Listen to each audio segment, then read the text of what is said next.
예, 반갑습니다. 함께 기도드리겠습니다. 거룩하시고 자비하신 하나님 아버지 감사합니다. 저희에게 베푸신 십자가의 은혜와 사랑이 너무나 크기에 진정으로 감사합니다. 마땅히 저희가 받아야 될 죄에 대한 심판, 예수님께서 대신 받으시고 그 십자가에서 모질게 고난 받으셨습니다. 그리고 영원히 죄값 치러 주셨으며 그 놀라우신 죄의 사함의 은혜를 저희에게 입혀주셨습니다. 이제 주님을 믿고 주님의 그 영원한 속죄의 은혜와 사랑을 깨달은 주님의 자녀로서의 삶을 저희에게 허락해 주셔서 진정으로 감사합니다. 소망 없이 비천하게 죄악 가운데 살다가 영원한 지옥에 갈 수밖에 없는 비천한 죄인에게 천국 소망 주셨으며 이 세상 욕심 가운데 육신의 정욕을 따라 살 수밖에 없는 또 저희에게 거룩한 믿음을 주셨습니다. 그리고 죽기까지 사랑하신 십자가의 피 흘리심의 사랑을 저희에게 주셨습니다. 그리고 고아와 같이 버려두지 아니하시고 주님의 몸된 교회 가운데 살아가는 형제 자매들 함께 교제하며 또 즐거이 찬양하며 주님의 일에 저의 마음과 삶을 드릴 수 있는 교회 가운데로 저를 인도해 주셨습니다. 주님 앞에 섰을 때 부끄럽지 않은 저희가 되기를 원합니다. 주님께서 잘하였도다 착하고 충성된 종아, 주님이 주시는 칭찬을 얻기를 원합니다. 오늘 하루의 삶을 또 주님께서 은혜 가운데 허락해 주셨으니 주님 말씀에 순종하며 주님의 마음과 뜻을 더욱더 깊이 깨달으며 주님께서 명하신 복음 전파의 사명, 그리고 교회 가운데 합력해서 선을 이루어가는 그 거룩한 일에 저희 마음과 삶을 다 드릴 수 있도록 주님 도와주시고 오로지 주님께서 영광을 얻으시고 또 저희에겐 큰 기쁨의 신앙생활 될 수 있도록 주님 도와주십시오. 오늘도 주일을 맞이해서 사랑하는 형제 자매들 한자리 불러 모아 주셨습니다.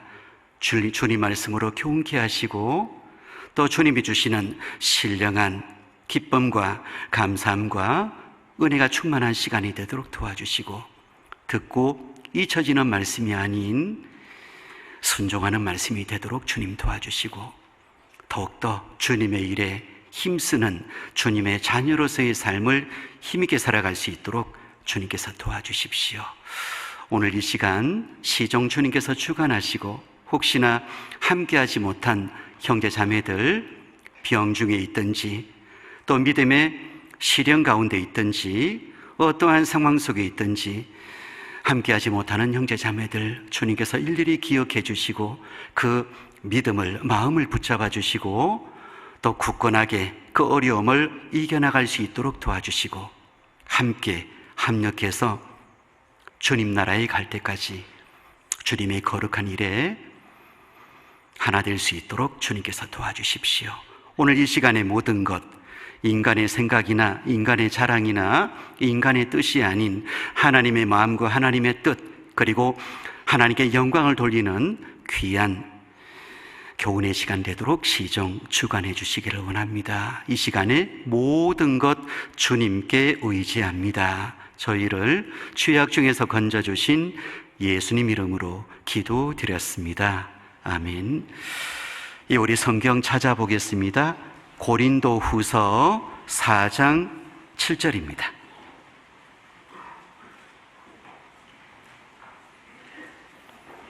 고린도 후서 4장 7절입니다.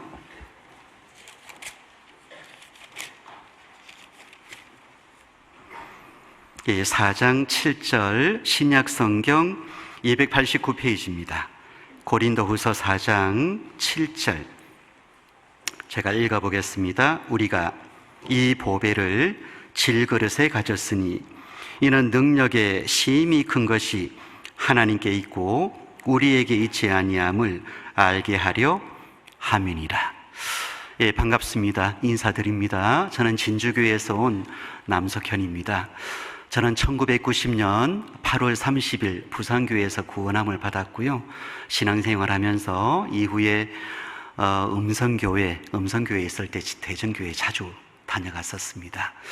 그리고 이후에 제주 서귀포교회, 그리고 서울 광진교회, 그리고 지금은 서부 경남 지역에 있는 진주교회에서 형제 자매들과 함께 합력해서 복음 전하고 있습니다.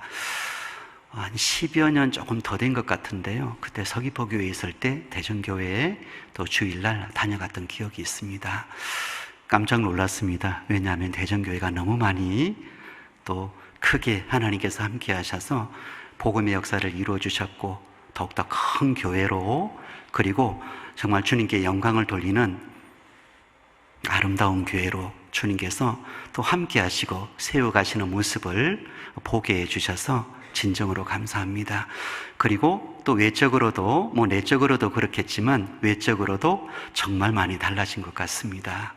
그래서 어제 저녁 시간 와서 좀 여기저기 둘러보면서요, 하나님께서 아마 더 큰 역사를 이루어 가실 그 계획이 정말 크시구나, 아마 그게 너무 분명하구나, 너무 실감이 되었습니다. 그래서 참 감사가 되는 그런 시간이었고요. 하나님이 또 대전교회를 보내신 또 두 번째 이유가 있는 것 같습니다. 왜냐하면 보고 배우라고. 그래서요, 진주교회도 교회당 건축을 한 그때가 2007년도였고요. 지금까지 이제 쭉 형제 자매들이 함께 교제하면서 지금 교회 식구가 한 400여 분 정도 됩니다. 그런데 지금 거의 이제 한계에 도달했습니다. 교회 건물, 교제실도 그렇고, 그리고 주차장도 그렇고요. 여러 가지 시설이 한계에 도달해서 이걸 어찌할꼬 계속 기도하면서 또 구하고 있었는데, 그동안 앞이 보이지 않았습니다. 하나님이 길을 또 열어주시지 않아서요, 그동안 기도하면서 기다리고 준비하고 그러다가 최근에 또 길을 열어주셨습니다. 그래서 최근에 교회당 바로 옆에 붙어 있는 나란한 그 땅을 얻게 되었는데요, 3,400평을 얻게 되었습니다. 그래서 지금 1,400평 땅에 700여 평 정도 건물이 있는데, 이제 그 하나님이 주신 새로운 땅에 주차장을 준비하고 거기에 또 교육관을 짓고 필요한 시설을 갖춘다면 아마 주님 오시는 그날까지 아마 여한 없이 복음 전할 수 있을 것 같습니다. 그래서 참 하나님이 하시는 일이 너무 놀랍습니다. 미리 준비케 하시고, 그리고 영혼을 담을 그릇을 또 예비케 하시고, 그래서 하나님이 큰 역사가 서부 경남 지역에도 또 연이어서 하나님이 그렇게 함께 하시겠다라는 큰 기대감이 있습니다. 그리고 진주교회는 성교회 세 곳을 운영하고 있습니다. 서부 경남 지역에 조금 좀 지리산을 끼고 있는 곳이라서 복음 전하기가 생각보다 쉽지 않은 지역입니다. 그리고 도시 규모가 큰 규모의 도시가 없는 지역이기도 하고요. 그런데 하나님은 작은 지역도 계속 또 복음을 전하게 하시고 또 교회를 세우실 계획이 있으신 것 같습니다. 그래서 산청 성교회, 그리고 사천 성교회, 그리고 의령 성교회 세 군데를 교회에서 운영하고 있고요. 그리고 주위에 함께 권역에서 교제하고 있는 교회 중에 또 이제 이곳저곳 지금 계속 성교회를 준비하고 있습니다. 남해 성교회도 있고요. 그리고 또 조만간에 아마 창녕이나 함안 쪽에도 성교회가 세워지지 않을까. 군 단위의 지역에 아직 교회가 없는 곳이 많기 때문에 하나님께서 아마 연이어서 계속 복음을 전하게 하시고 교회를 세워 가시겠다, 그런 마음에 정말 큰 기대가 되고 끝까지 힘을 내어야 되겠다라는 그런 굳건한 마음을 가지게 됩니다. 그래서 여러분, 진주라는 단어가 참 아름답죠.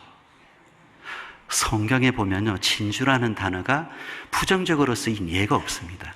항상 아름답게, 그래서 복음을 진주라고 말씀하셨고, 그래서 하나님께서 아마 그런 아름다운 모습으로 또 교회를 성장케 하시고 또 복음을 위해서 큰 역할을 하시도록 아마 함께 하시면서 연이어서 주님께서 계속 일을 이루어 가실 것 같습니다. 기억해 주시고 기도해 주시고 또 반가운 소식 또 전해질 수 있도록 최선을 다해서 복음 전하면서 또 다음에 기회가 되면, 벌써 이런 소식을 들으면 어떨지 모르겠는데 입당식에 미리 초대를 하겠습니다. 예, 아마 하나님께서 크게 아마 또 준비케 하실 것 같습니다. 응원해 주시기 바랍니다. 예, 하여튼 너무 감사합니다.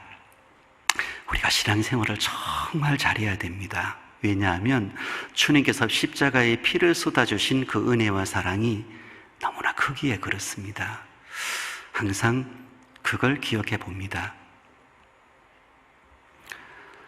내가 무엇이간데, 도대체 내가 무엇이간데 주님께서 그 놀라우신 십자가의 영원한 속죄의 은혜를 베풀어 주셨는지, 도대체가 무엇이간데, 여러분 내가 누굽니까?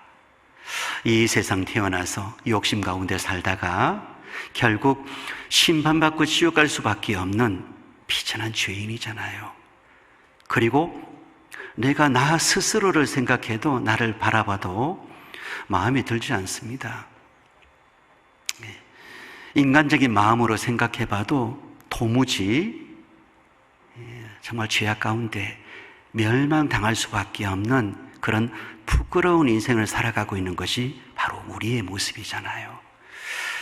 그런데 주님께서는 나 같은 사람에게, 우리에게 영원한 죄의 삶의 은혜를 베풀어 주셨습니다. 날마다 이것을 생각하면 도대체 무엇이간데, 내가 무엇이간데, 주님께서 베푸신 은혜와 사랑이 마음속에 충만케 되며 내가 어떠한 마음으로 신앙의 삶을 살아야 되는지에 대해서 분명한 답이 나옵니다. 적당히 세상과 타협해서, 그리고 순종 반 세상 반 그렇게 살 것이 아니라 오로지의 마음으로 주님의 뜻에 온전히 순종하는 마음과 모습으로 신앙의 삶을 살아야 되는 것이, 그게 내가 가져야 될 마음과 모습이다라는 걸 마음속에 항상 일깨우게 됩니다. 그래서 여러분, 신앙생활 억지로 하는 거 아니잖아요. 그죠? 누가 시켜서 하겠습니까? 눈치 보며 하겠습니까? 끌려다니면서 하겠습니까? 강요해서 하겠습니까? 아닙니다. 여쭤볼까요? 신앙생활 왜 하실까요? 우리가 신앙생활 왜 할까요? 힘들고 어렵고 또 고난도 있고요. 또 우리가 신앙생활을 왜 할까요? 답은 하나입니다. 내가 그렇게 하고 싶어서. 그죠? 잘하고 싶어서. 왜 잘하고 싶죠? 주님께서 베푸신 십자가의 은혜와 사랑이 너무 감사하기에, 너무 놀랍기에, 너무 귀하기에, 그래서 내 마음과 삶을 주님께 드리는 것이 나의 소원입니다. 비록 부끄러운 모습도 있고 연약한 모습도 있지만 여전히 하나님은 마음과 삶 가운데 역사하시면서 더욱더 강건하게 세워주시고 변화시켜 주시고 더 깊은 하나님의 뜻을 깨닫게 하시고 거룩한 주님의 일을 보여주시면서요, 더욱더 은혜와 사랑이 충만한 신앙의 삶으로 주님께서 이끌어 가시잖아요. 그래서 너무 고맙고 감사한 거예요. 구원받게 해주신 것도 너무 고맙고 감사하고, 그리고 부끄럽고 연약하고 어리석은 내 자신의 모습까지 다 받아주시면서 또 함께 하시면서 성장케 하시고 변화시켜 주시니까 너무 고맙고 감사한 거예요. 그래서 신앙생활은 잘하고 싶어서 하는 거예요. 억지로 하는 게 아닙니다.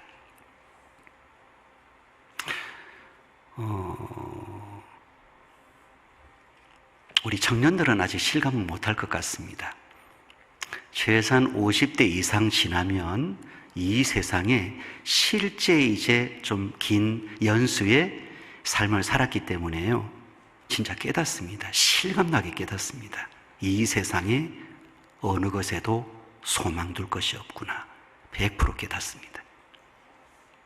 이 세상에 어느 것에도 내 영혼과 내 삶을 의지할 것이 없구나. 이거 100% 깨닫습니다. 이 세상에 내가 어디에서도 신령한 기쁨을 얻을 것이 없구나. 이거 100% 깨닫습니다. 주님께서는 우리의 소망 되시고 우리의 기쁨 되시고 우리의 삶의 원동력이 됩니다. 당신은 무엇을 위해 사십니까? 나는 주님을 위해, 주님이 십자가의 은혜와 사랑에 감동된 마음으로 거룩한 믿음의 삶을 삽니다. 주님의 뜻 가운데 순종하는 삶이 저의 기쁨입니다. 저의 감사함입니다. 저의 소망입니다. 당연히 그렇게 고백할 수 있습니다. 그래서 우리는 그런 마음과 모습으로 신앙의 삶을 우리가 삽니다. 조금 전에 읽었던 이 말씀을 보면요, 오늘 드릴 말씀의 제목은 다윗에게서 제거된 5가지 우상. 예. 하나님은 복음을 깨닫게 하시고 주님의 자녀 삼아 주십니다. 우리가 신앙생활 잘하기 위해서는요, 2가지 깨닫고 있어야 돼요. 첫 번째는 하나님 앞에 나의 소중함, 얼마나 귀한 존재인지. 2번째는 그 귀한 존재를 더 빛나게 하기 위해서 하나님이 연단시킴에 대해서 이 2가지를 분명히 알고 있어야 됩니다. 만약 이걸 깨닫지 못한다면, 나의 소중함을 깨닫지 못한다면 함부로 삽니다. 적당히 삽니다. 대충 삽니다. 세상과 타협하면서 육신의 정욕 따라, 또 한편으로는 교회 따라, 하나님 따라 적당하게 섞여서 삽니다. 그런데 하나님 앞에 내 자신의 소중함, 나를 구원받게 하시고 주님의 자녀 삼아주시고 주님께서 삶 가운데 이끌어 가시는 하나님 앞에 내가 얼마나 소중한지 귀한 존재인지를 깨달으면 그렇게 함부로 못 삽니다. 그리고 정말 잘하려고 합니다. 최선을 다합니다. 그리고 많은 어려움과 시련이 있잖아요. 어떤 사람은 어려움과 시련을 만나면 그것 때문에 낙심합니다. 그동안 가지고 있었던 신앙의 모습이 무너지기도 합니다. 어떤 사람은 세상으로 떠내려가기도 합니다. 그건 2번째를 깨닫지 못하고 있어서 그래요. 하나님은 성도를 빛나게 하기 위해서, 더 빛나게 하기 위해서 단련시키신다. 이걸 깨닫지 못하고 있는 거예요. 그래서 조금 전에 읽었던 이 말씀이 첫 번째 우리가 알아야 될 그 의미를 담고 있습니다. 한번 볼까요? 고린도후서 4장 7절 보셔요. 우리가 이 보배를 질그릇에 가졌으니 이는 능력의 심히 큰 것이 하나님께 있고 우리에게 있지 아니함을 알게 하려 함이라. 이 보배를 질그릇에 가졌으니, 이 보배가 뭘까요? 바로 예수 그리스도, 복음, 성령을 의미합니다. 이 보배를 질그릇에 가졌으니, 질그릇은 뭘까요? 바로 우리의 연약한 육신을 의미합니다. 우리의 연약한 육신 가운데 주님께서는 복음을 주시고 성령으로 임하시고, 그리고 그 인도하심을 받도록 주님께서는 함께 하시는 겁니다. 그래서 이 보배를 질그릇에 가졌으니, 이 말씀을 따라서 여러분 성도는, 구원받은 자녀는 보석을 질그릇에 가졌으니까 이 질그릇이 보배를 담고 있는 질그릇도 보석입니다. 성도는 보석입니다. 여러분 이거 깨달으셔야 돼요. 우리 한번 찾아볼까요? 말라기서를 한번 볼게요. 말라기서. 네. 구약 성경 가장 마지막 성경이죠. 말라기서 3장 17절 보셔요. 첫 번째, 성도는 보석이다. 이거 깨달으셔야 돼요. 나도 보석이다. 이거 깨달으셔야 돼요. 보석 좋아하시죠? 예. 그런데 진짜 보석은 바로 납니다. 말라기서 3장 17절, 만군의 여호와가 이르노라. 내가 나의 정한 날에 그들로 나의 특별한 소유를 삼을 것이요, 또 사람이 자기를 섬기는 아들을 아낌같이 내가 그들을 아끼리니. 여기 만군의 여호와가 이르노라. 내가 나의 정한 날에 그들로, 여기 그들로 구원받은 성도들입니다. 그들로 나의 특별한 소유를 삼을 것이요. 여기 나의 특별한 소유, 이 소유, 이것이 보석입니다. 그래서 이 특별한 소유, 이 소유기 킹 제임스 성경의 보석으로 기록되어 있어요. 그래서 구원받은 성도는 특별한 보석입니다. 나는 보석입니다. 다이아몬드 좋아하시죠? 그런데요, 다이아몬드와 비교할 수 없을 정도로 큰 덩어리에, 바위 덩어리처럼 큰 그 다이아몬드와 도저히 비교할 수 없을 정도로 하나님은 나를 너무나 귀하게 보시는 특별한 소유, 보석으로 나를 보십니다. 나를 거듭나게 하시고 나의 인생 가운데 역사하시면서요, 하나님은 나를 보석으로 보십니다. 여기 또 한번 볼까요? 우리 스가랴서 9장 한번 볼게요. 앞에 성경이죠? 스가랴서 9장입니다. 9장 16절입니다. 9장 16절, 9장 16절, 1321페이지입니다. 구약성경 9장 16절. 이날에 그들의 하나님 여호와께서 그들을 자기 백성의 양떼같이 구원하시리니 그들이, 같이 읽겠습니다. 면류관의 보석같이 여호와의 땅에 빛나리로다. 여기 그들이, 면류관의 보석같이, 구원받은 성도는요, 면류관의 보석같이 여호와의 땅에 빛나리로다. 하나님은 성도를 보석처럼 보십니다. 빛나는 보석으로 보셔요. 그래서 천국에서 하나님과 영원히 함께 살 존재입니다. 너무 거룩한 주님의 사랑하시는, 죽기까지 사랑하신 사랑의 존재입니다. 그리고 하나님은 성도를 보석처럼 보시는데, 여러분, 보석은요 더 빛나야 됩니다. 더 밝게 빛을 발해야 됩니다. 이 죄악된 세상에, 어두운 세상에, 칠흑 같은 세상에 진리의 빛을 발하는, 그리고 하나님의 영광의 빛을 발하는 그 보석처럼 정말 빛나는 보석으로 성도들을 다듬어 가십니다. 단련시켜 가십니다. 그래서 많은 고난과 시험, 어려움이 있는 거예요. 그냥 있는 게 아닙니다. 하나님이 나를 빛나게 하시기 위해서, 더 밝은 빛을 발하게 하기 위해서, 하나님이 주시는 천국에서의 더 큰 영광, 빛나는 영광을 얻게 하기 위해서 하나님이 이 세상에 있어서의 성도들에게도 어려움과 고난, 시련을 통해서 연단시켜 가시는 거예요. 여러분, 이 성경은,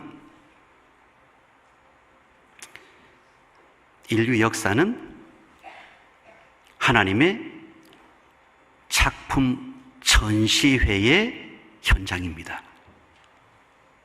그리고 이 성경은 하나님의 작품 전시회에 전시된 믿음의 사람들의 목록입니다. 하나님이 그토록 단련시키시고 하나님께서 이렇게 함께 하셨다는 걸 증거할 수 있는 믿음의 사람들의 이름이 쭉 거명된 그래서 천국에서 영원히 하나님과 영원히 빛나게 함께 살 수 있는, 아니 이 세상에서도 믿음의 빛을 그렇게 강하게 발했던 믿음의 사람들의 이름이 얼마나 많이 거명되고 있습니까? 여러분, 그 아브라함이 이삭을 바친 성경이 창세기 몇 장이죠? 몇 장? 이거는 상식으로 알고 있어야죠. 22장. 외우기도 좋아요. 두 사람이 무릎을 딱 꿇고 있잖아요. 창세기 22장. 무릎을 딱 꿇고 있는 거예요. 아브라함과 이삭. 무릎을 두 사람이 딱 꿇고 있으니까 창세기 22장이에요. 네, 여러분. 아브라함이 처음부터 믿음에 있어서 온전한 사람이었어요? 아닙니다. 물론 하나님의 약속의 말씀을 받고 가나안 땅으로 향한 믿음의 여정에 순종했던 사람이었습니다. 그런데 온전하지를 못했습니다. 그 땅에 기근이 왔을 때 애굽으로 내려가잖아요. 자기 목숨을 부지하기 위해서요, 자기 아내를 누이라고 속이고 거짓말하잖아요. 그리고 아브라함은 하나님이 주시겠다라고 하셨던 그 약속의 그 자녀를 얻는데 기다리지 못해서 하갈을 취해서 아들을 낳잖아요. 이스마엘을 낳잖아요. 그러니까 믿음에 있어서 온전치 못한 사람이었어요. 처음부터 하나님의 완전한 사람을 부르시고 완전하게 하나님이 딱 인정하신 게 아니었어요. 여전히 연약하고 여전히 인간적이었고 여전히 근심이 있었던, 불안에 떨고 있었던 인간적인 사람이었어요. 그런데 하나님의 약속의 말씀을 믿고 믿음의 여정을 떠났던 그 아브라함을 하나님은 차근차근 연단시키십니다. 변화시키셔요. 믿음을 세우고 가십니다. 그리고 창세기 22장, 100세 때 얻은 이삭을 하나님의 말씀을 따라서 모리아산에서 제물로 드리기 위해서 이삭을 딱 데리고 가잖아요. 여러분, 창세기 22장을 보시면서 관점을 다르게 좀 한번 보시기 바랍니다. 우리가 창세기 22장을 딱 보면요, 보통 와, 아브라함 믿음이 대단하다, 이 사람 특별한 사람이다, 정말 어떻게 이렇게 할 수 있지? 우리는 아브라함에 초점을 맞춥니다. 예, 아브라함의 믿음이 진짜 위대합니다. 그런데 여러분, 관점을 더 높은 곳에 둬야 돼요. 아브라함이 그토록 위대하게 되었다면 위대한 아브라함을 만드신 하나님은 얼마나 위대하실까요? 창세기 22장은 하나님의 작품 전시회의 최절정입니다. 최고의 내가 믿음 안에서 다듬은, 연단에서 세운 이 믿음의 사람을 한번 보라고, 이 작품을 한번 보라고, 하나님이 이렇게 크게 역사하셔서 이렇게 세우셨다라는 걸 모든 사람들에게 하나님이 보여주시는, 증명해 보여주시는, 자랑하시는 작품 전시회 현장의 최고봉이 바로 창세기 22장입니다. 아브라함이 위대합니까? 위대한 아브라함을 세우신, 연단에서 그 변화시키신 하나님이 위대하신 거예요. 능력이 아브라함에게 있는 것이 아니라 하나님께 능력이 있고, 그 연약하고 인간적이었고 겁쟁이였고 거짓말장이었고 인내심이 없었던, 기다릴 줄 몰랐던 아브라함을 그토록 위대한 믿음의 사람으로 세우신 하나님이 위대하신 거예요.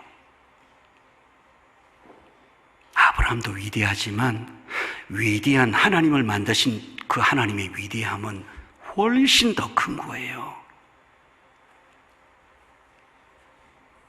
그 하나님이 나를 연단시키십니다. 우리 에베소서 2장을 가볼게요. 에베소서 2장입니다. 에베소서 2장입니다. 성도는 보석이라 그랬죠? 하나님은 보석을 그냥 버려두지 않습니다. 더 빛나게 하기 위해서요, 깎아요. 예. 깎이면 아프죠? 그런데 하나님은 깎으셔요. 그리고 진짜 빛나게 하십니다. 에베소서 2장 10절. 2장 10절. 우리는 그의 만드신 바라 그리스도 예수 안에서 선한 일을 위하여 지으심을 받은 자니, 이 일은 하나님이 전에 예비하사 우리로 그 가운데서 행하게 하려 하심이니라. 여기 우리는 구원받은 성도죠. 그의 만드신 바라, 여기 만드신 바라, 이것이 원어적 의미로는 걸작품입니다. 그냥 얼렁뚱땅 어쩌다 보니까 생긴 것이 아니라, 그냥 적당히 대충 만든 것이 아니라 걸작품이란 뜻이 있어요. 얼마나 세심하게 다듬으셨는지, 얼마나 아름답게 모양을 내셨는지, 그 모난 온갖 욕심의 정욕, 세상적인 것이 묻어있고 그것으로 모나있는 나를 하나님은 벗기시고 깎이시고 부서뜨리시고 정말 아름다운 빛을 발하는 하나님의 작품 보석으로 만드시는 거예요. 그래서 여러분, 깎이면 아파요. 예, 부서지면 너무 아파요. 그런데 그게 복이에요. 그게 하나님이 나에게 베푸시는 또 다른 모습의 은혜입니다. 구원의 은혜를 주셨잖아요. 연단의 은혜가 있습니다. 아프지만, 힘들지만, 어떨 때는 고통스럽지만, 어떨 때는 정말 주저앉을 수밖에 없는 그 속에서 깨달아야 돼요. 연단의 은혜가 있다. 나를 깎으심의 은혜가 있다. 여러분, 생각해 보셔요. 내가 하나님 앞에 섰을 때 어떠한 모습일까 생각해 보십니까? 하나님 앞에 섰을 때 주님, 저 요한 없습니다. 저 주님 말씀 순종하고 주님 사랑하고 주님의 몸된 교회 가운데 함께 합력해서 주님 복음 전하다가 저 주님 앞에 이제 왔습니다. 주님, 저 후회 없습니다. 요한 없습니다. 그렇게 말할 수만 있다면 얼마나 행복할까요? 얼마나 좋을까요? 잘하였도다. 얼마나 칭찬하실까요? 얼마나 위로해 주실까요? 얼마나 품에 안으시고 잘했다고 도닥거려 주실까요? 주님 앞에 섰을 때 항상 그걸 기억해 봅니다. 분명히 그때가 올 것이고 주님이 나를 부르시면 우리는 그 앞에 서야 됩니다. 어떠한 모습일까요? 후회가 없는 그 모습으로 설까요? 아니면 부끄러운, 수치스러운, 숨고 싶은 모습일까요? 우리는 100% 전자를 선택하죠. 후회 없는 믿음의 삶을 사는 것이 우리의 소원이고 꿈이기 때문에요, 하나님이 그걸 위해서 우리를 다듬어 가시는 거예요. 아프지만, 힘들지만, 어떨 때는 너무 고통스럽고 어떨 때는 너무 피하고 싶지만 하나님이 나를 이끌어 가시는 겁니다. 구원의 은혜가 있습니까? 연단의 은혜가 있습니다. 아픔의 은혜가 있습니다. 나를 깎아 가시는 거예요. 우리 너무 잘 알잖아요. 내가 무엇이 벗겨져야 되는지, 무엇이 부서져야 되는지, 무엇이 깎여져 가야 되는지, 깨뜨려져야 되는지 스스로 더 잘 알잖아요. 인간적인 거, 육신적인 거, 세상적인 거, 하나님 보시기에 합당치 못한 거, 은밀하게 내가 붙잡고 있는 나만의 우상이 있습니다. 하나님이 그걸 하나하나 제거해 가시는 거예요. 그래서 연단의 은혜, 아픔의 은혜가 있습니다. 좋은 겁니다. 힘들고 어려운 거지만 사실은 너무 좋은 겁니다. 주님 앞에 섰을 때를 딱 기준으로 생각해 보면 너무 소중한 거예요. 그래서 감사가 되는 거예요. 하나님이 우리를 걸작품으로, 진짜 최고의 작품으로 나를 다듬어 가시는 거예요. 시간만 좀 충분하면 자세하게 여러 사람들을 좀 예를 들어서 설명을 좀 드릴 수 있겠지만, 한 두어 사람, 성경에 나와 있는 하나님이 보라고 우리에게 정말 자랑하시는 믿음의 사람 두 사람을 좀 예를 들어 보겠습니다. 요셉과 다윗요. 요셉, 여러분 상상이 되세요? 17살의 그 어린 소년의 나이에, 그것도 형들에게, 가족에게 미움을 받아서 애굽으로 팔려가잖아요. 여러분 상상이 되세요? 만약 나에게 그런 일이 있었다 그러면 우리는 어떤 반응일까요? 제가 외국어 지금 하는 건 아니죠, 그렇죠? 우리 어떤 반응일까요? 아마 이 속에서의 온갖 분냄, 악함, 미움, 아마 저주하는 그런 마음이 솟구칠 것이고, 그것이 나의 삶을 붙잡을 겁니다. 그런데 하나님은 요셉을 하나님의 거룩한 일을 이루시기 위해서요, 차근차근 다듬어 가시잖아요. 첫 번째, 요셉이 넘어야 했던 시험, 하나님이 주신 단련의 그 과정, 첫 번째는 감정의 시험, 미움의 시험입니다. 여러분, 신앙생활은 감정에 붙잡혀서 신앙생활 못합니다. 인간적인 그 감정에 붙잡히면 100% 넘어집니다. 하나님이 요셉에게 그걸 깨닫게 한 거예요. 그걸 넘어서게 한 거예요. 그래서 형들에게 미움을 받아서 애굽으로 팔려가는데, 감정의 시험, 미움의 시험, 요셉은 형들을 미워하지 않았습니다. 형들을 미워하지 않았어요.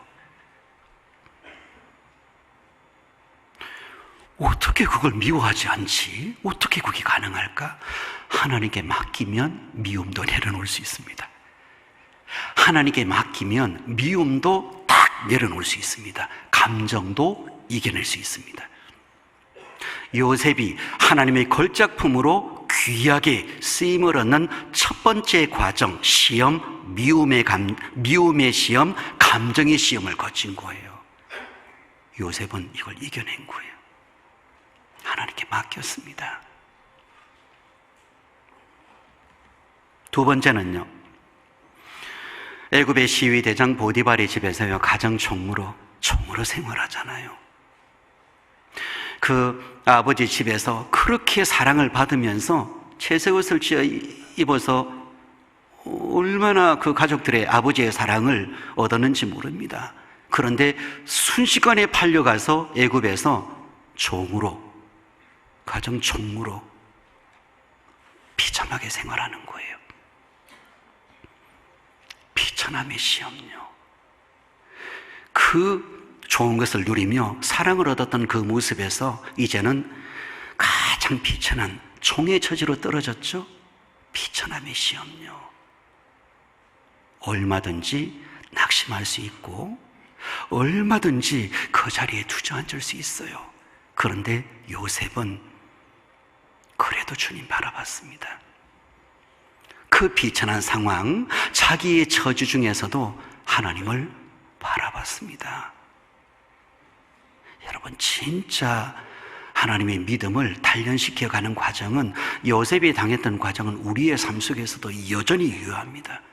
지금도 여전히 하나님은 그렇게 일을 하시고 나를 다듬어 가시면서 요셉처럼, 다윗처럼 하나님의 작품 전시회 현장에서 보라고 세상 사람들에게 자랑하시는 믿음의 사람, 작품으로서 나를 다듬어 가시는, 지금도 그게 여전히 하나님은 그렇게 역사하고 계신 거예요. 비천함의 시험이 있습니다. 세 번째는요,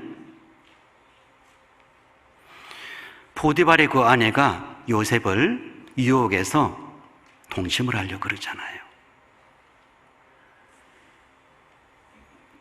육신의 정욕의 시험요. 그거 따라가면 망하는 거죠.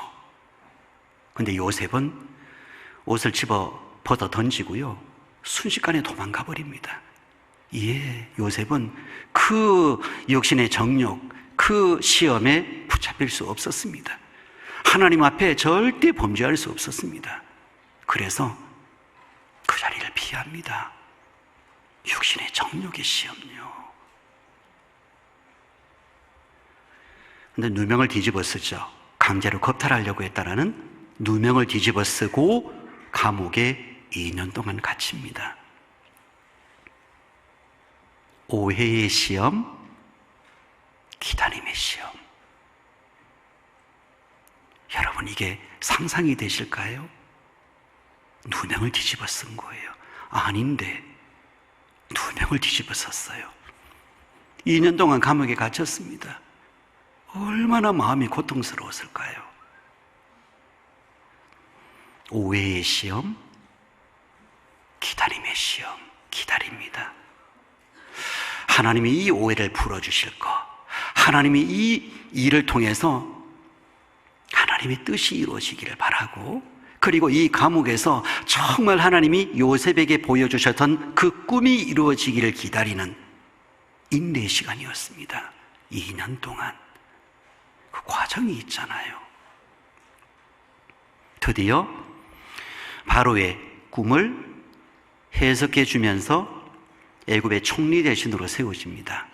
30세 때, 그러니까 17살에 팔려가서 30세 때에 애굽의 총리 대신이 됩니다. 13년 동안의 그 비참한 삶을 산 거예요.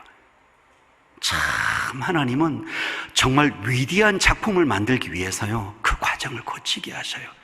요셉은 너무 힘들었겠죠. 너무 아팠겠죠. 그런데 주님을 바라보고 그 모든 걸 믿음 안에서 다 받아들이고, 예, 다 이겨냅니다. 애굽의 총리 대신이 되었습니다. 진짜 중요한 시험이 있죠. 어떤 시험요? 여러분, 사람이 비천하고 낮은 자리에 있을 때는 겸손하고 의지하고 주님을 믿는 믿음의 모습을 가지고 있습니다. 그런데 가장 강력한 시험이 있어요. 그게 무엇이냐면 높음의 시험입니다. 높은 자리에 가면 믿음을 잃어버립니다. 마음이 높아지고 세상적인 것과 타협되고 하나님만을 바라봐야 될 그 마음을 잃어버리게 돼 있어요. 애굽의 총리 대신이 되었습니다. 바로 왕 다음으로 높은 자리에 앉게 되었습니다. 표현할 수 있겠죠? 그 비천한 처지에서 이제는 그 높은 자리에 앉았으니까 권력을 휘두를 수 있겠죠? 자신의 육신의 욕망을 위해서요, 무엇인가 그걸 사용할 수 있겠죠? 근데 요셉은 그러지 않았습니다. 높은 자리에 올라가도 편함이 없었습니다. 곡식을 예비해서 그 굶주림에 허덕이고 있는 그 주위에 중동 지역에 있었던 사람들에게 곡식을 풀어서 그 생명을 구합니다. 편함이 없습니다. 생명을 소중히 여기고, 그리고 그것을 돕고 그 구하기 위해서 자기가 가져야 될 마음과 모습을 절대 잃어버리지 않습니다. 높음의 시험요. 그리고 진짜 마지막 시험. 어떤 시험요? 의의 곡식을 얻기 위해서 형들이 찾아오잖아요.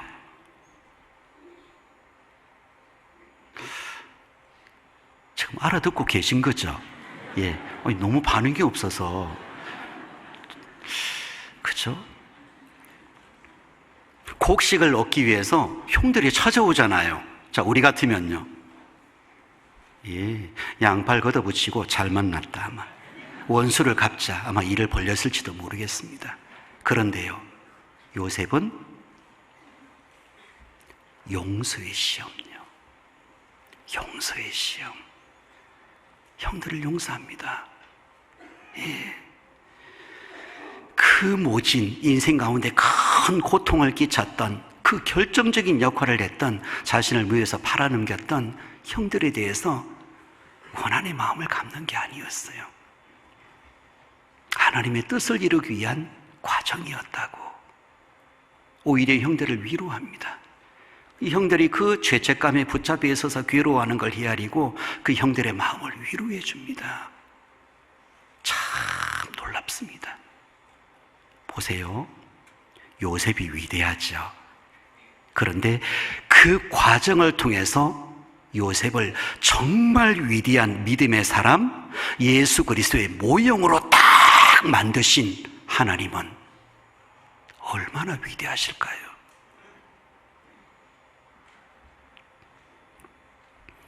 그 하나님이 나의 하나님이십니다. 요셉을 다듬으셨던 그 하나님이 나를 다듬고 계십니다. 요셉의 그 비참한 삶 가운데서 역사하시고 쭉 하나님의 그 영광스러운 자리로 인도하셨던 그 하나님이 지금 나의 삶 가운데서도 여전히 그렇게 행하고 계신 거예요. 마음에 미운 마음이 있습니까? 그때 주님 바라보시면 돼요. 혹시나 비천한 처지가 되었습니까? 그때 주님 바라보시면 됩니다. 혹시 오해받고 있어요? 육신의 정욕 가운데 방황하고 있습니까? 그때 진짜 주님 바라보시면 돼요. 앞이 보이지 않고 너무 깜깜합니까? 그때 주님 바라보시면서 인내하시면 돼요. 기다리시면 돼요. 그리고 무엇인가 성공했습니까? 무엇인가 잘 이루어져서 이 세상에서 높은 어떤 위치나 역할, 모습을 갖추고 계십니까? 그때 진짜 잘하셔야 됩니다. 주님을 잃어버리지 말아야 되고 내가 가져야 될 마음과 모습을 놓치지 말아야 됩니다. 그때 주님 바라봐야 됩니다. 용서하지 못할 그 누군가가 있습니까? 요셉의 용서를 생각해 보셔요. 요셉의 용서는 인간적인 용서가 아니었어요. 믿음의 용서였습니다. 주님이 계시지 않으면, 하나님의 함께하심, 하나님의 그 보여주신 꿈이 없다면 요셉은 절대 용서 못합니다. 하나님은 꿈을 보여주셨고 하나님이 함께하시고 그 걸음을 쭉 인도하셔서 영광스럽게 세우신다는 걸 미리 하나님이 보여주셨기 때문에요, 요셉은 그 모든 시험, 용서까지도 다 할 수 있는 믿음의 사람이 될 수 있었던 거예요. 그 요셉은 작품입니다.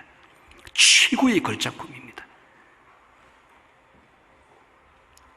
요셉을 걸작품으로 세우신 그 하나님이 지금 나에게도 그 일을 행하고 계신 거예요. 아파도, 혹시나 힘들어도, 시험, 시련, 고난, 고통스러운 것이 있더라도 만약 거기에 주님이 계시지 않으면 그건 정말 비천한 겁니다. 그런데 구원받은 성도는 주님이 계시기에, 함께 하시기에 그 영과 삶을 지키고 보호하시고 인도해 가시기에 결국은 작품이 되는 과정으로 우리의 삶이 나아가는 거예요. 나를 벗기시는 거예요.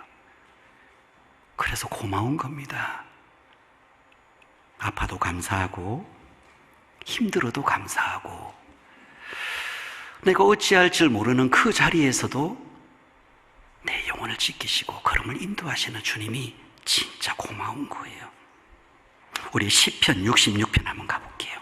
시편 66편 10절입니다. 시편 66편 10절입니다.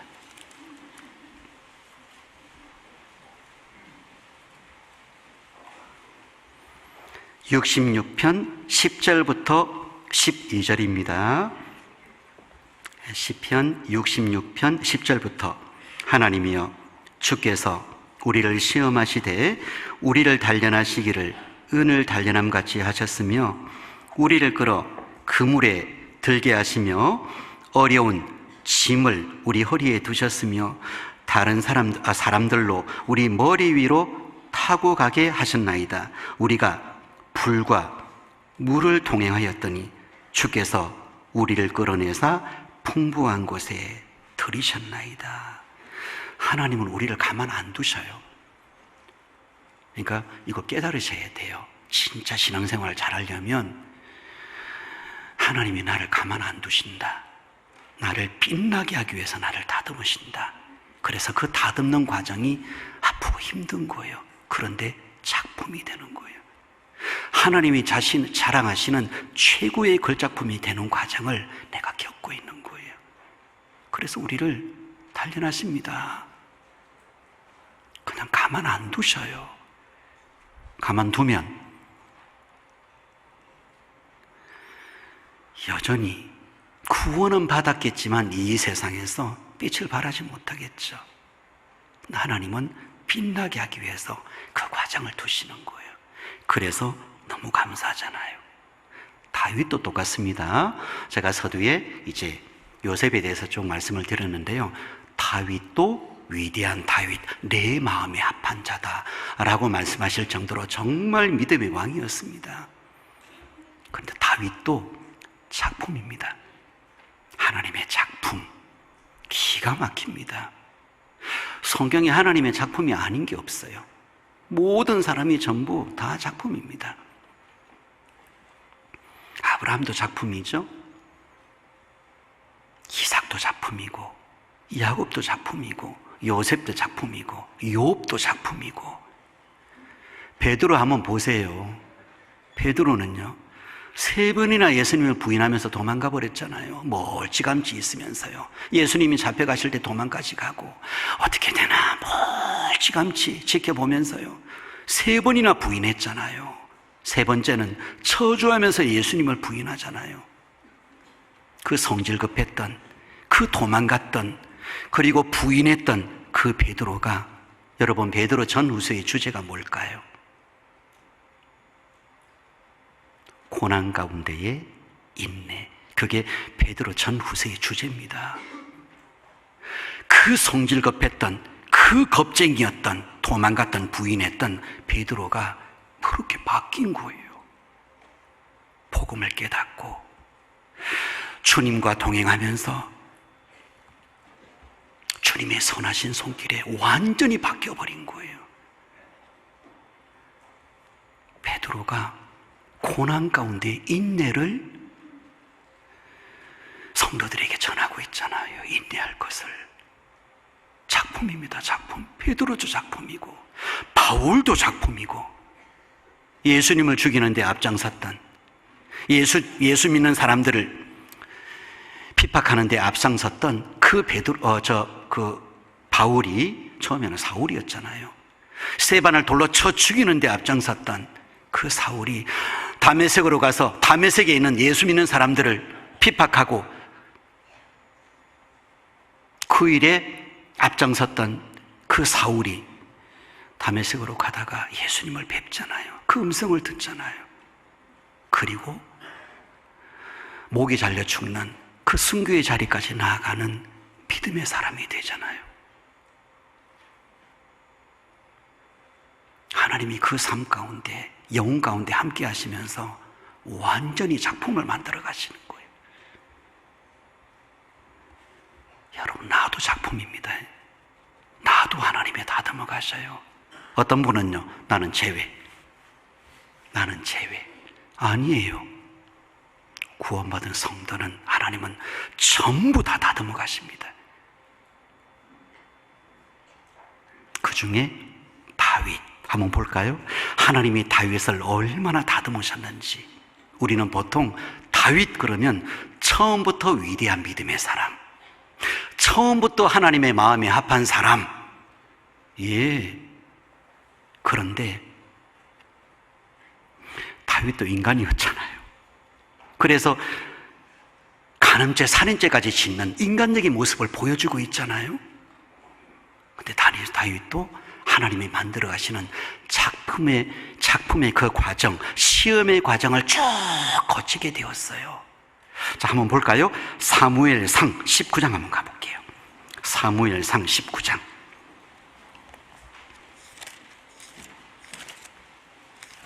사무엘상 19장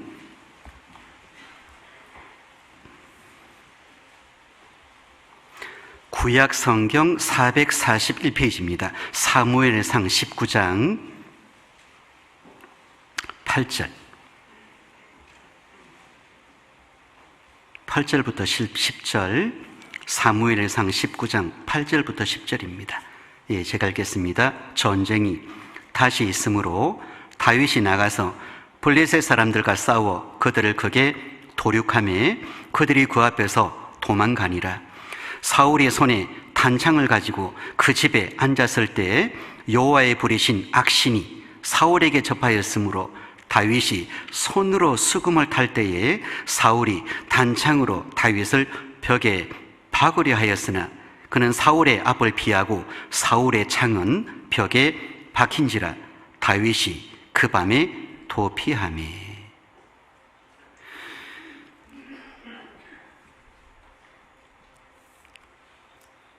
다윗이 사울의 이제 군대 장관으로 그 옆에서 수종됩니다. 이제 이스라엘 민족의 그 높은 위치에서 권세를 얻고 그리고 세상의 사람들에게 인기를 얻고 명예를 얻고 왕 옆에서 군대 장관으로 큰 역할을 하고 있습니다. 그런데 순식간에 사울의 시기 질투로 말미암아 이제 쫓겨나게 생겼어요.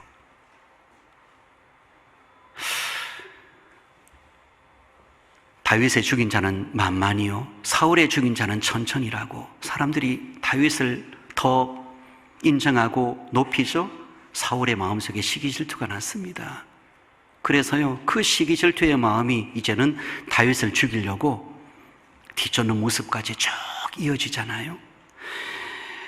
다윗의 순식간에 사울에게 내가 쫓김을 당하고 이제는 목숨을 부지하기 위해서 이리저리 피신다니는 도망다니는 도망자의 신세가 됩니다. 하나님이 처음부터 그렇게 그냥 다윗을 딱 세우셨어도 되잖아요. 얼마든지 그렇게 하실 수 있죠. 처음부터 하나님은 사울을 피하시고 그냥 처음부터 다윗을 딱 세우시고 하나님의 뜻을 얼마든지 이루실 수 있죠. 그런데 이 비참한 이 힘들고 어려운 과정을 거치도록 하나님은 그렇게 만드시는 거예요. 왜? 과정이에요. 다듬어가는 과정, 빛나게 하는 과정, 소중한 것을 깨닫게 하는 과정, 그리고 제거하는 과정, 우상을 제거하는 과정. 그래서 여기 보면 하나님은 다윗에게 5가지 우상을 제거합니다. 첫 번째는요, 사울이 단창을 던지죠. 피해서 도망가 버립니다. 있으면 죽게 생겼어요. 순식간에 사회적으로 높은 지위, 명예, 그리고 군대 장관이니까 뭐 얼마나 또 육신의 어떤 필요를 얻는 데 있어서 풍성했을 거 아니에요? 재물, 세상적으로 높은 지위, 권세, 명예, 인기, 재물 순식간에 다 사라집니다. 여러분 이거 우리 깨달으셔야 됩니다. 왜냐? 이 높은 사회적 지위, 권세, 명예, 인기, 재물 이건 우리의 의지의 대상이 되지 못한다라는 거예요. 우리의 영혼을, 우리의 인생을, 우리의 나아갈 거룩한 믿음의 삶 속에 우리가 의지할 대상이 절대 되지 못한다라는 걸 하나님이 다윗을 통해서요 미리 보여주시는 거예요. 그리고 다윗에게도 하나님이 딱 심으시는 거예요. 의지의 대상이 아니다. 순식간에 내어 쫓깁니다. 도망갈 수밖에 없죠. 자, 그 다음에 첫 번째는 사회적 지위, 권세, 명예, 인기, 재물 이 우상을 제거하고 두 번째는요 어디로 도망갔죠? 도망갈 데가 어디 있을까요? 와이프한테 갔죠. 아내한테 갔어요. 미갈한테 갔어요. 도망갔어요. 한번 가보세요. 자, 11절. 사울이 사자들을 다윗의 집에 보내어 그를 지키다가 아침에 그를 죽이게 하려 한지라. 다윗의 아내 미갈이 다윗에게 일러 가로되 당신이 이 밤에 당신의 생명을 구하지 아니하면 내일에는 죽임을 당하리라 하고 미갈이 다윗을 창에서 달아 내리우매 그가 도망하여 피하니라. 그리고 17절, 사울이 미갈에게 이르되 너는 어찌하여 이처럼 나를 속여 내 대적을 놓아 피하게 하였느냐. 미갈이 사울에게 대답하되 그가 내게 이르기를 나를 놓아가게 하라. 어찌하여 나로 너를 죽이게 하겠느냐 하도이다 하니라. 그래서요, 다윗이 이제 사울에게 내어 쫓김을 당해서 어디로 도망갔나 하면 집으로. 그래서 집에는 아내가 있습니다. 아내로 피신한 거예요. 이제 이 미갈이 다윗을 구하기 위해서 침상에 우상을 만들어서 다윗이 누워있는 것처럼 만들고 이제 다윗은 피신을 시킵니다. 도망을 갑니다. 사울이 나중에 와서 왜 다윗을 그렇게 도망시켰냐고 물어봤을 때 뭐라고 이야기하죠? 아니, 나를 죽이려고 했으니까 제가 놓아줄 수밖에 없었습니다 라고 이야기하죠. 이 말은, 미갈은 사울의 딸이잖아요. 그러니 그 딸을 해치려고 했다라는 이 말은요, 가뜩이나 질투심, 시기 질투의 그 마음속에 기름을 갖다 붓는 거예요.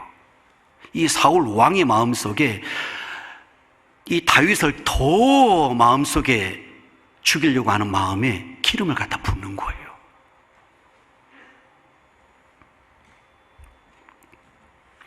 아내에게 피신했지만 거기에도 온전히 함께할 수 없었어요. 생명을 보장받지 못합니다. 도망을 갈 수밖에 없었어요. 피했습니다. 그리고 미갈이라는 아내도 아버지에게 이런 기름을 붓는 말을 하게 됐죠. 이걸 통해서 우리에게 뭘 가르쳐 주죠? 가족은 사랑의 대상,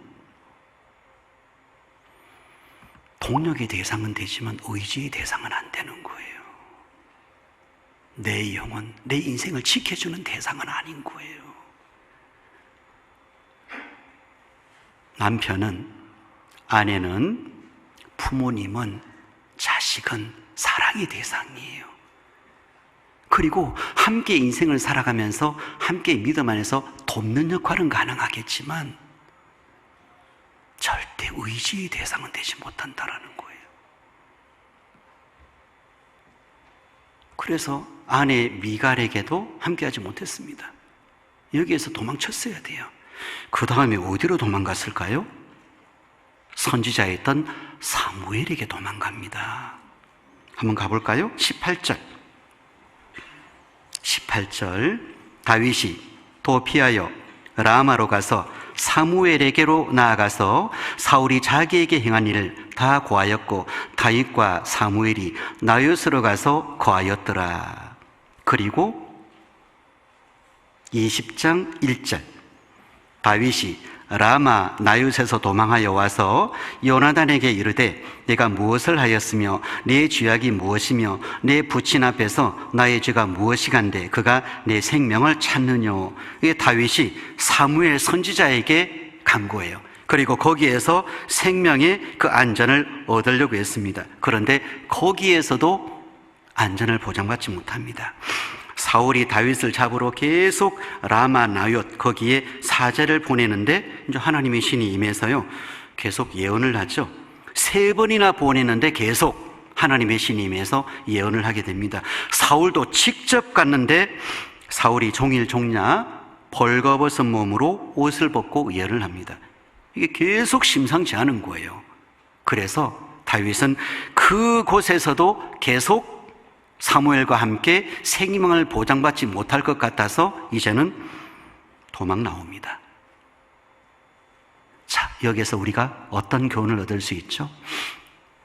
스승도 도움의 대상은 될 수 있고 함께함의 대상, 사랑의 대상은 될 수 있겠지만 완전한 의지의 대상은 절대 되지 못한다는 거예요. 사무엘 선지자도 완전하게 이 다윗을 지켜주지 못했어요. 그죠? 그 다음에 어디로 도망갔죠? 그 다음에 요나단 친구에게 도망갔습니다. 자, 요나단에게 도망갔습니다. 거기에도 안전이 있었을까요? 아닙니다. 전혀 거기에도 안전을 보장받지 못합니다. 오히려 또 요나단도 실수합니다. 인간적인 실수가 있죠. 한번 볼까요? 사무엘상 20장 13절. 요나단이 이 이야기를 하죠. 그러니까 인간은 실수가 있는 거예요. 그 의지의 대상은 되지 못하는 거예요. 20장 13절. 그러나 만일 내 부친이 너를 해하려 하거늘 내가 이 일을 내게 알게 하여 너를 보내어 평안히 가게 하지 아니하면 여호와께서 나 요나단에게 벌을 내리시고 또 내리시기를 원하노라. 여호와께서 내 부친과 함께 하신 것 같이 너와 함께 하시기를 원하노니. 요나단이 이제 다윗에게 하나님이 함께 하시기를 원한다, 이 말을 하면서 여호와께서 내 부친과 함께 하신 것 같이, 요나단이 지금 실수하고 있는 게 있죠. 뭐냐면 지금 현재에도 하나님이 우리 부친 사울과 함께하고 계신 것 같이 친구인 다윗에게도 함께하기를 원한다. 하나님은 지금 사울에게 이미 떠났습니다. 하나님은 이제 다윗과 함께하고 계신 거예요. 근데 이미 떠났어요. 그런데 함께 하신 것 같이 지금 현재 함께 하고 있다라는 뜻으로 요나단은 지금 잘못 오해를 하고 있는 거죠. 예. 여러분, 인간은 여전히 실수합니다. 미갈도 실수했고 요나단도 실수합니다. 불완전한 거예요. 다윗은 이 요나단의 도움을 받아서 피할 수 있었겠지만, 하지만 또 완전하게 요나단 친구에게 안전을 보장받지 못합니다. 친구도 사랑의 대상, 동력의 대상은 될 수 있겠지만 의지의 대상은 못 됩니다. 우리 학생들은 친구 좋아하죠. 예. 우리 중고등부 학생들은 아마 삶 가운데 친구가 거의 99.9%일 거예요, 아마. 예. 그래서 교회 오기 싫대요. 왜 오기 싫냐 그랬더니 친구가 없대. 뭐 친구 보고 교회 와요, 그죠? 그런 학생도 있더라고요. 예, 맞습니다.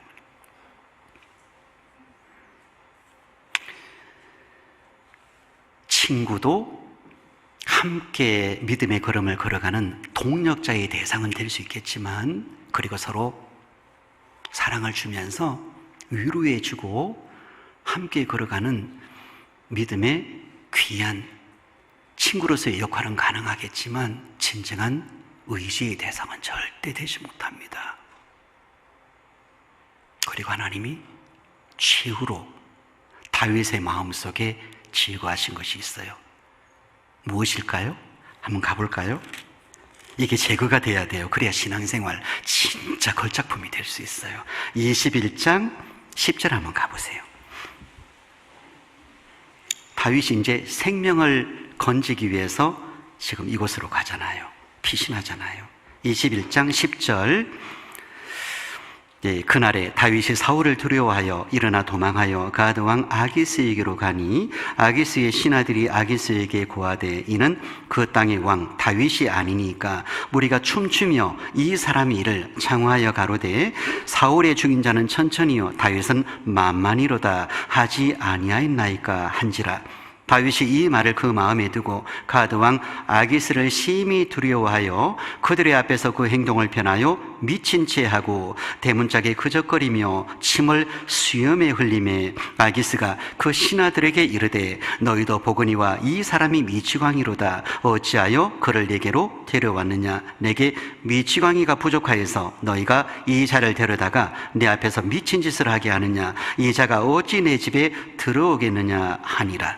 이 다윗이 도저히 피할 데가 없으니까 어디로 도망갔죠? 블레셋 가드 왕 아기스에게로 도망가요. 그러니까 적국으로 도망간 거예요. 근데 당장 다윗을 알아보죠. 아니 이거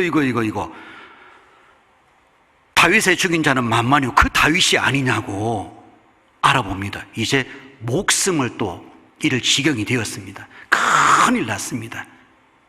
그래서 어떻게 목숨을 구하죠?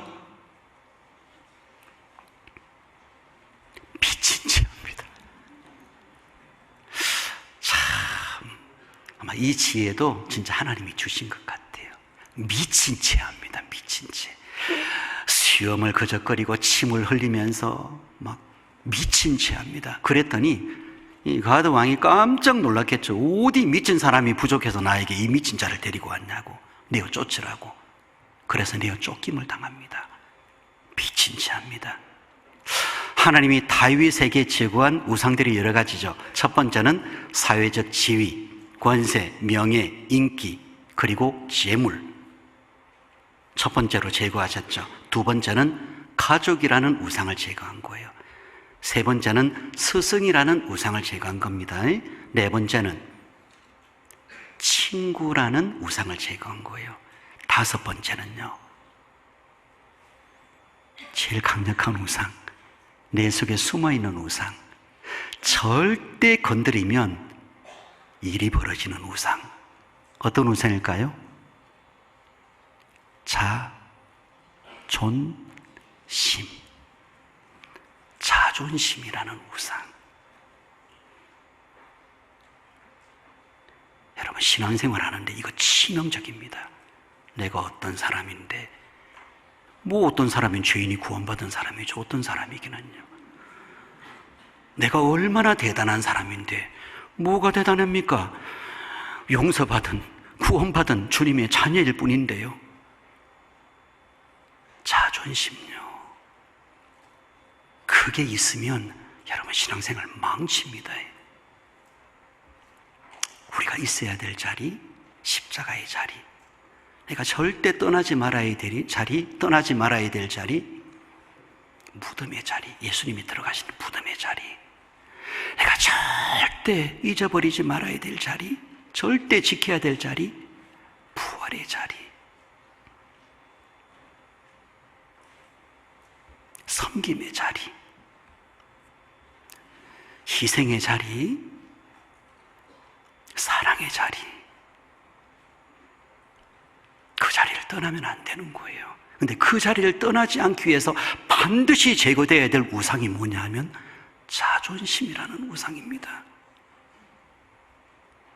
하나님은 다윗에게 이거 제거하신 거예요. 여러분, 그 위대한 다윗이 미친 자 하는 거 생각해 보셨어요? 침을 흘리고 대문짝에 수염을 그적거리고 온갖 미친 채 그 적국 왕 앞에서요,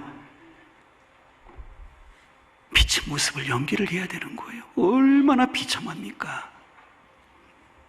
그런데 다윗은요, 시편 34편에 보면 이렇게 해서 내어 쫓김을 받았는데 찬양을 해요. 시편 34편 한번 가봐요. 그러니까 이렇게 미친 채하고 내어 쫓김을 받아서 생명을 건졌잖아요. 그런데 찬양을 해요. 한번 가봐요.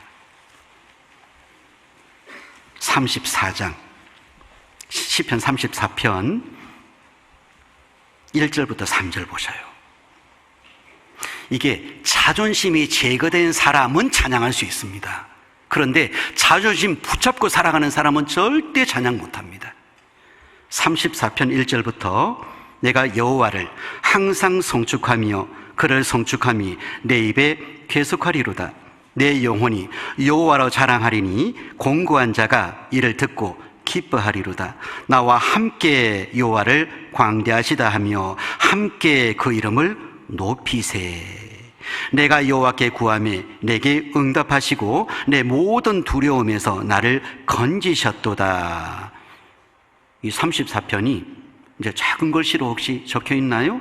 다윗이 아비멜렉 앞에서 미친 채 하다가 쫓겨나서 지은 시. 이게 바로 아까 읽었던 그 현장에서 이 쫓겨나서 목숨을 구했죠. 그러면서 하나님을 찬양한 거예요.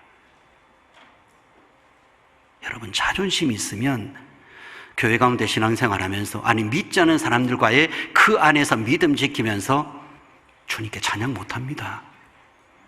항상 불편한 마음이죠. 항상 자기 자신의 어떤 높음, 자기 자신의 대단함에 대해서 인정받기를 원하면서 공고한 마음이 될 수밖에 없는 거예요. 그런데 자존심이 제거된 사람은요, 찬양합니다. 어떠한 처지, 어떠한 모습이 되든지 간에 주님을 찬양할 수 있습니다. 기뻐할 수 있습니다. 신앙생활의 최고의 적이 무엇이냐면 내 속에 있어요. 내 속에.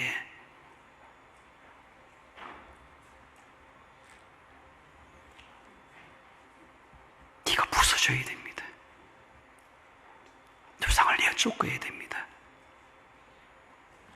죄인이 구원받았고 영원한 지옥에 갈 수밖에 없는 비천한 사람이 은혜로 주님의 자녀가 되었습니다. 그리고 주님의 인도하심으로, 주님의 은혜로 거룩한 주님의 몸된 교회 가운데 신앙생활할 수 있도록 하나님께서 또 더 크신 은혜 베풀어 주셨습니다. 그래서 우리는 은혜 가운데 삽니다. 죄인이 은혜로 삽니다. 믿음으로 삽니다. 같은 말이죠. 죄인이 은혜로 삽니다. 대단해서 사는 게 아니고요, 뭔가 특별한 능력, 뛰어남이 있어서 사는 게 아니라 죄인이 구원받고 그 구원받은 주님의 자녀로서 이제는 또 은혜로 삽니다. 은혜로 구원받고 은혜로 삽니다. 뭘 자랑할까요? 뭘 내세울까요? 무엇을 사람들에게 높일까요? 주님 감사합니다. 고맙습니다. 모든 것이 주님의 은혜입니다.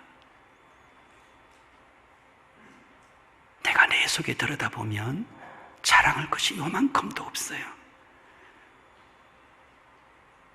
나를 죽기까지 사랑하신, 십자가의 피를 쏟으신 그 주님이 너무 고맙고, 그리고 또 이후에 신앙의 삶을 살아가는데 인간적인, 연약한, 세상적인 부끄러운 내 마음과 모습을 가지고 있는데 그 가운데 나를 붙잡으시고 인도하시고 깨뜨리시고 성장케 하시고 위로해 주시고 품어 안으시는 주님을 배우면서요, 주님밖에 없는 거예요. 주님밖에. 신앙생활은 다른 게 있는 게 아니에요. 다른 게 있을 수가 없어요. 주님만 계신 거예요. 우리 갈라디아서 한번 가볼까요? 갈라디아서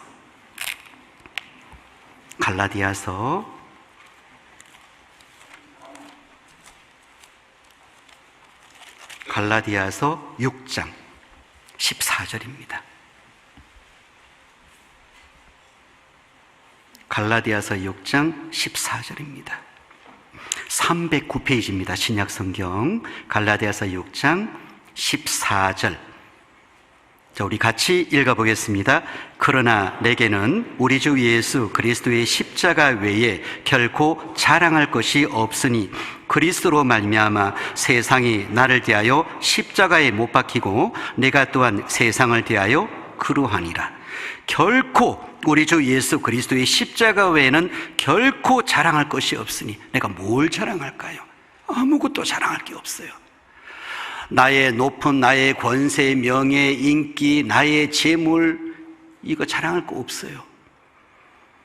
내 가족 자랑할 게 없어요. 내 스승 자랑할 게 없고 내 친구도 자랑할 게 없어요. 그리고 내가 나를 자랑할 게 하나도 없어요. 오직 예수 그리스도 외에는 절대 자랑할 것이 없다. 그래서 하나님이 다윗을 위대한 작품으로 만드시는데 제거한 것이 그렇습니다. 최후로 제거한 것이 자존심. 이거 완전히 부서뜨린 거예요. 그 비천한 모습으로 쫓김을 당했는데 주님을 찬양합니다.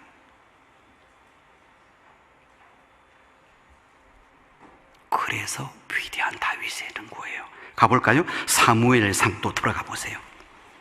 22장 한번 가보세요.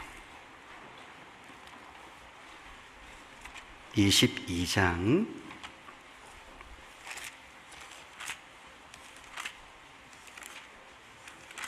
사무엘상 22장 1절부터 2절.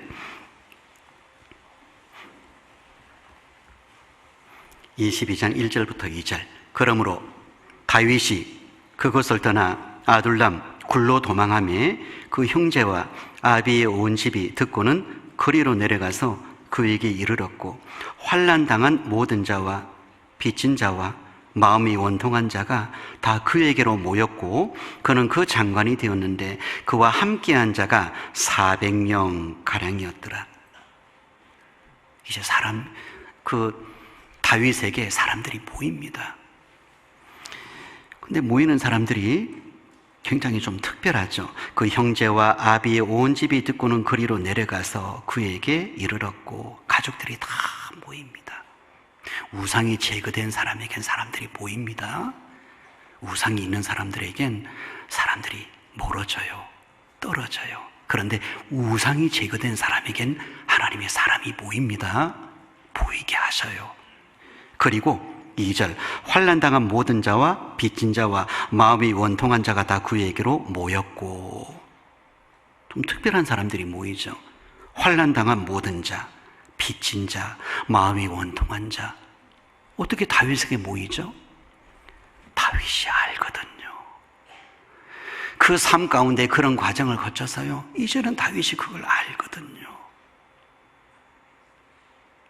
품어줄 수 있고 안아줄 수 있고 위로해 줄 수 있고 그리고 하나님을 전할 수 있고 알거든요. 다 모이는 거예요. 여러분, 교회가 그냥 성장하는 게 아닙니다.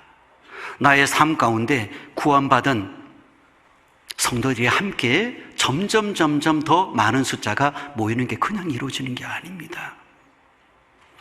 우상이 제거된 그 자리에 영혼이 모입니다. 그 영혼이 앉아야 될, 모여야 될 그 자리에 우상이 또다리를 틀고 있으면 절대 모일 수가 없습니다. 우상이 제거된 그 자리에 환난당한 자, 빚진 자, 마음이 원통한 자, 그리고 가족들 다 모이게 돼 있어요. 이건 인간적인 수단, 방법으로 모이는 것이 아니라 하나님이 모아주시는 거예요. 왜? 이제 준비가 된 거예요. 작품이 된 거예요. 하나님이 자랑하실 그 때가 된 거예요. 그래서 400명이 모여서요, 하나님의 역사를 이뤄갑니다. 이제 기가 막히죠. 점점 더 모입니다. 23장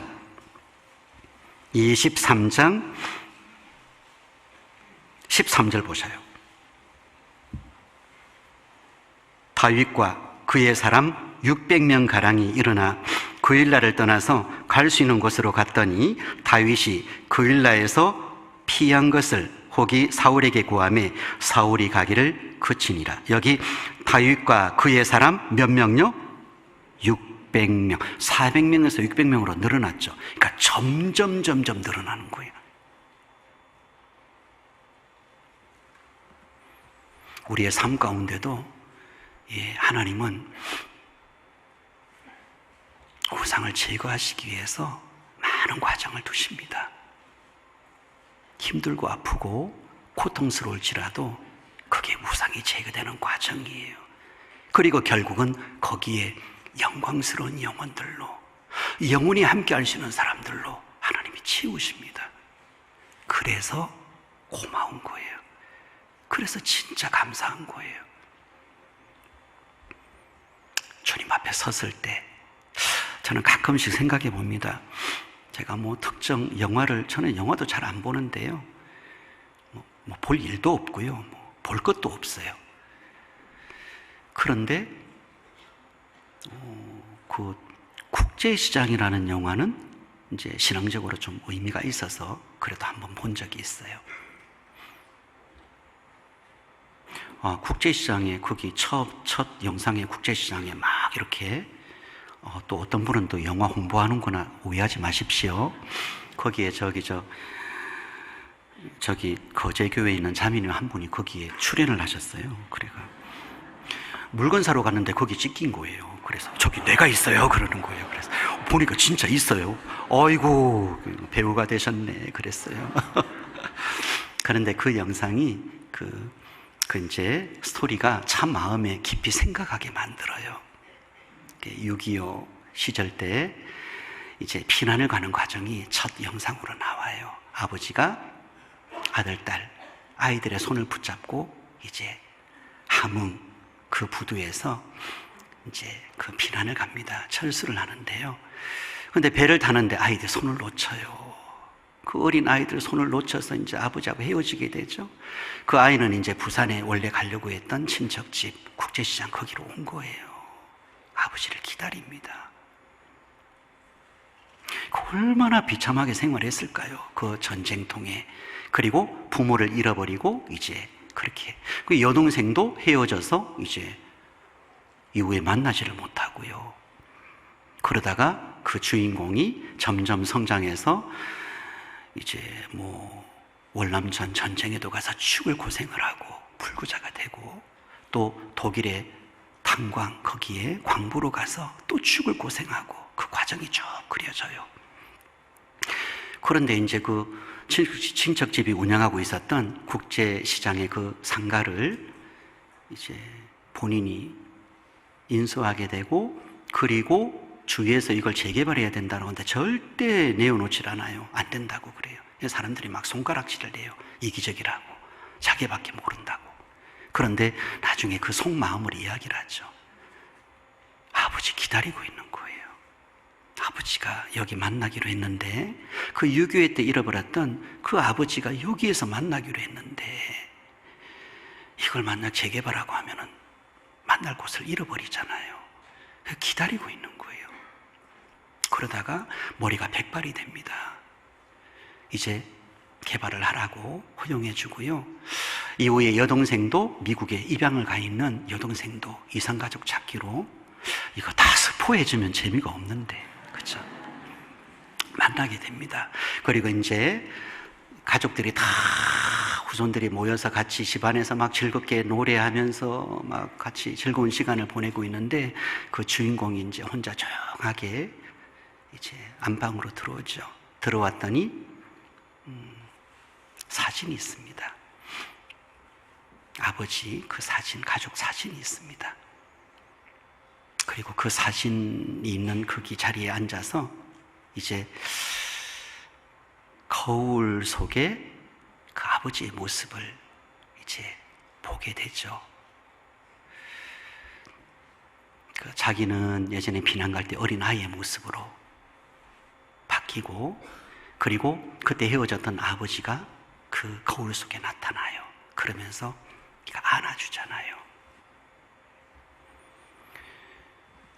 아이가 울면서요. 이제 막 제 보고 싶었던 아버지를 만나니까 얼마나 눈물을 터뜨립니다. 그러면서 그 주인공, 머리가 흰 백발이 된 그 주인공이 그 아버지를 만나서 이제 그 아이의 모습으로 있으면서 겪었던 그 삶 가운데 마지막 고백의 말을 하잖아요. 뭐라고 이야기하죠? 진짜 힘들었습니다. 이야기하잖아요. 저 진짜 고생 많이 했어요. 힘들었어요. 가족들을 위해서 아버지가 부탁했던 그걸 지키기 위해서 죽을 고생한 거예요. 이제 가족들이 다 화목하게 삽니다. 근데 이제 아버지를 만났더니 뭐라고 이야기하죠? 아버지 진짜 고생 많았다 아닙니까? 그러잖아요. 근데 그걸 보면서요, 단순히 어떤 전쟁 과정 속에 있을 수 있는 일을 쭉 영화로 표현한 건데요. 저는 그거 보면서 참 우리가 주님 앞에 섰을 때 그 모습이 자꾸 연상이 됩니다. 뭐라고 이야기를 할까요? 주님 저 진짜 고생 많았습니다. 하지만 저 유한 없습니다. 후회 없습니다. 그 아버지가 안아줄 거 아니에요. 그 아이를 안아주듯이 예수님도 우리를 안아주실 거 아니에요. 그 피 묻은 손으로 그 창이 찔린 모습으로 안아주시면서 고생 많았다고, 애썼다고, 너무 수고했다고 그렇게 위로해 주실 거 아니에요. 그걸 기다려 봅니다. 그걸 바라보면서 지금의 어려운 시간, 힘든 시간, 또 하나님이 나를 단련시키시고 세상에서 많은 고난과 고통이 있을지라도 그걸 이겨냅니다. 왜? 결국 그때가 나에게 오기 때문에 주님의 품에 안길 그때가 있고 주님 앞에 내가 고백할 그때가 있고 주님께서 잘했다고 칭찬해 주실 그때가 분명히 나에게 다가오고 있기 때문에 그때를 바라보면서 지금의 삶 가운데 진짜 고생하지만 애를 쓰지만 주님의 뜻에 순종하고 복음 전하고 믿음 지키고 교회 가운데 함께하면서 주님의 거룩한 일에 우리 마음과 삶을 다 거기에 담습니다. 그러면 절대 후회 안 할 겁니다. 주님 앞에 갔을 때 절대 후회 안 할 겁니다. 다윗 작품입니다. 요셉도 작품입니다. 걸작품입니다. 나도 걸작품입니다. 하나님이 그렇게 나를 다듬어가십니다. 주님 오시는 그날까지 우리 더 힘있게 여러 가지 어려움과 시련이 있더라도 우리 신앙생활 더 힘차게 하시기 바랍니다. 같이 기도하겠습니다. 하나님 아버지 감사합니다. 저희를 구원받게 하시고 믿음 안에 살게 하시니 감사합니다. 주님의 몸된 교회 가운데 주님을 더욱더 깊이 알아갈 수 있도록 역사해 주시니 진정으로 감사합니다. 부끄러운 모습이 많으며 또 세상적인 육신적인 모습이 너무나 많음에 저희의 연약함에 대해서 주님 앞에 고백합니다. 주님께서 또 연약한 저희를, 인간적인 저희를, 세상적인 저희를 다듬으시는 것 이 또한 감사합니다. 비록 아플지라도 슬플지라도 비록 너무나 고통스러울지라도 그래도 감사합니다.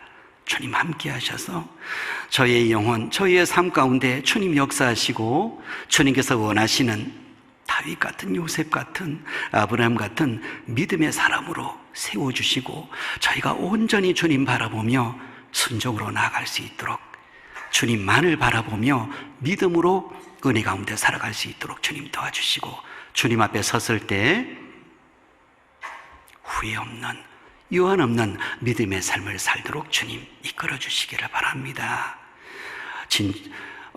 주님께서 대전교회를 통해서 크게 역사해 주시니 감사합니다. 더욱더 주님의 복음이 이 큰 도시에 힘있게 전해져서 주님의 복음의 그 영광이 모든 사람에게 아주 강력하게 전파될 수 있도록 주님 도와주시고 이를 위해서 수고하고 애쓰고 희생하는 우리 귀한 형제 자매들 더욱더 믿음 안에 강건할 수 있도록 그리고 항상 힘과 용기를 충만케 하셔서 주님의 그 뜻을 온전히 이루어갈 수 있도록 주님 도와주십시오. 저희를 걸작품을 만들어주심에 진정으로 감사합니다. 주님 오시는 그날까지 온전히 나갈 수 있도록 주님 도와주시기를 바랍니다. 저희를 죄악 중에서 건져주신 예수님 이름으로 기도드렸습니다. 아멘.